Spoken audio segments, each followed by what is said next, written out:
And 3, 2, 1, go. Good morning and welcome to your Wednesday edition of the Morning Jog.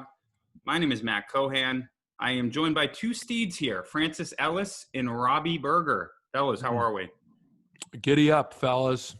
Yeah, good. Ready to rock and roll. 3 cups of coffee in, so I'm kind of wired right now. I'm good to go here on the Morning Jog. Wow. Good stuff. On the Morning Jog, we try to offer all perspectives. One of our mantras is be open-minded.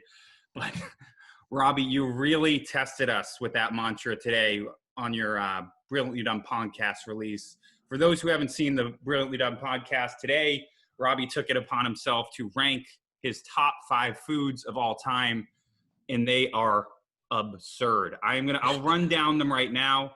Robby, you'll get the last word, but I want Francis to comment. So if this is as bizarre as I think it is. I'm not sure if this is a good plug for the podcast or a bad plug. I don't know if I should be thanking you or what.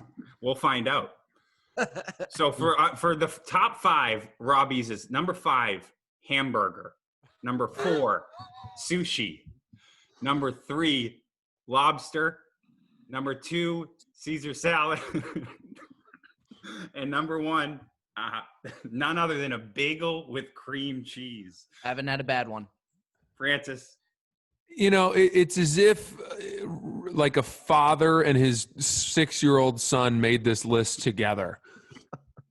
Like you start with hamburger. That's all. That's all it says. Just hamburger. It's instantly made better with a piece of cheese. Yeah, right. And then you get into like adult choices. Weirdly, it's like sushi, lobster, Caesar salad, and then you end with another one of the 6-year-old submissions: bagel with cream cheese. I don't even know if I would like debate these things being on there. I think some notable omissions would be like mac and cheese, pizza. Right. Steak. I'm a big chicken nuggets guy, like whatever, but it's neither here nor there.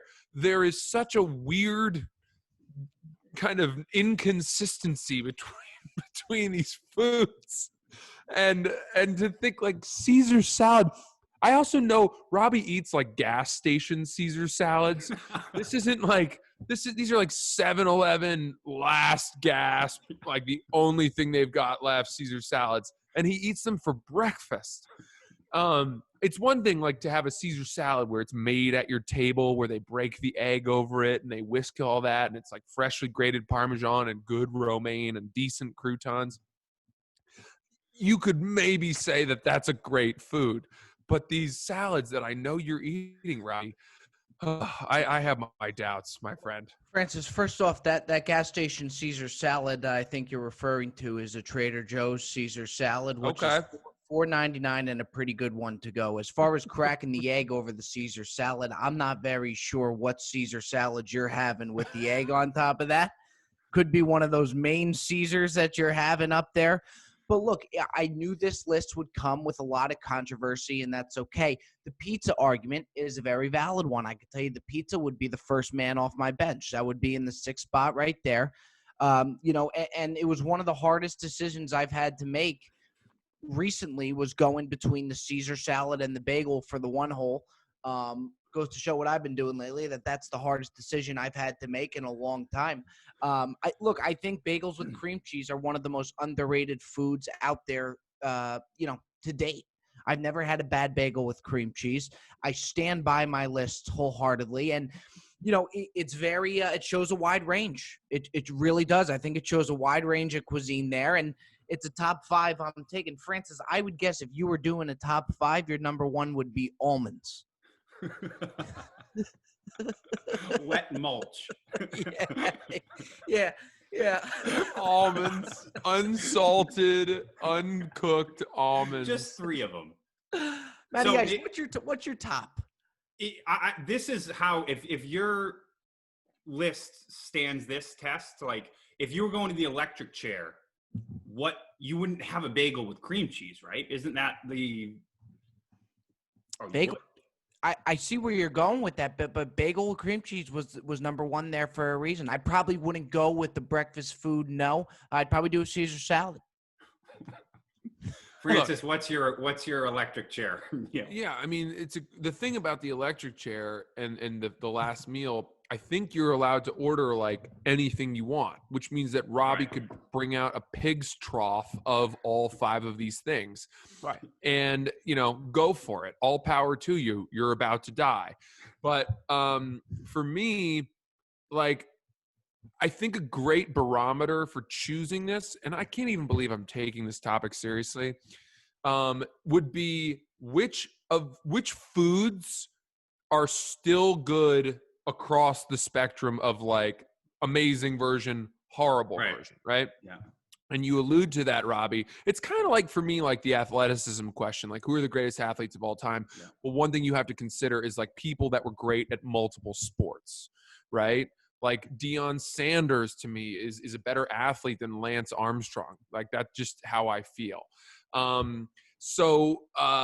The question I would have is, like, he makes a good point, like a cream cheese bagel, you have your elite line around the block New York City establishments that make legendary cream cheese bagels, but then you've also got like your Ruger's. Starbucks at the airport in a package cream cheese bagel that is really not good, but it's still not the worst, right? And I think that's kind of what you're saying. Whereas like, and I think that's also true of pizza. And I think it's also true maybe of hamburgers, right? The range is still acceptable. Right. And then a bad steak is not good. It's not edible. It's rough. It's full of gristle. Like, so for me, that would move steak off there. But I think that I'm a desserts guy. If I'm going to the electric chair, I want my mom's strawberry rhubarb pie for sure. And just real brief, before I let us move on here, I do want to talk about how about the versatility of a Caesar salad? You could do a Caesar salad for a side. You could do it for a lunch. You could do it for an entree. You could do it as an appetizer before the entree. Just another thing to kind of factor in there. Right. I love Caesar salad. Don't get me wrong. But the bagel with cream cheese, if like your favorite food costs less than $3, you're an infant. Valid point. I think that's a valid point.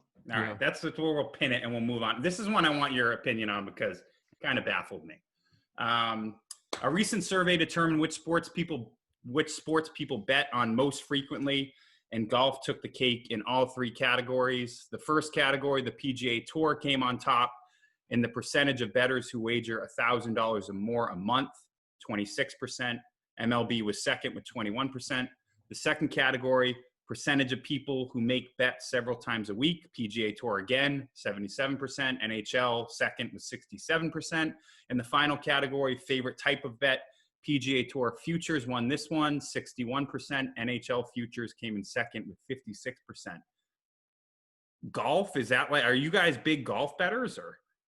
That shocked me. Mm-hmm. That really did. I was really surprised about that, but then I thought about it and the amount that's being bet. True golf fanatics that play all the time generally have a decent amount of money with how expensive of a hobby that it is. Right.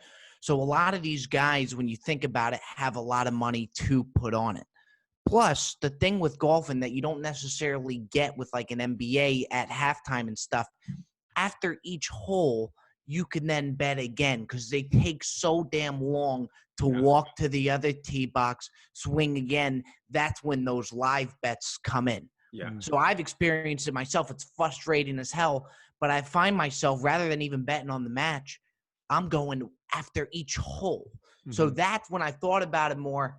That then kind of makes sense. NHL surprised me more than anything being in the number 2 slot. Right. Mm-hmm.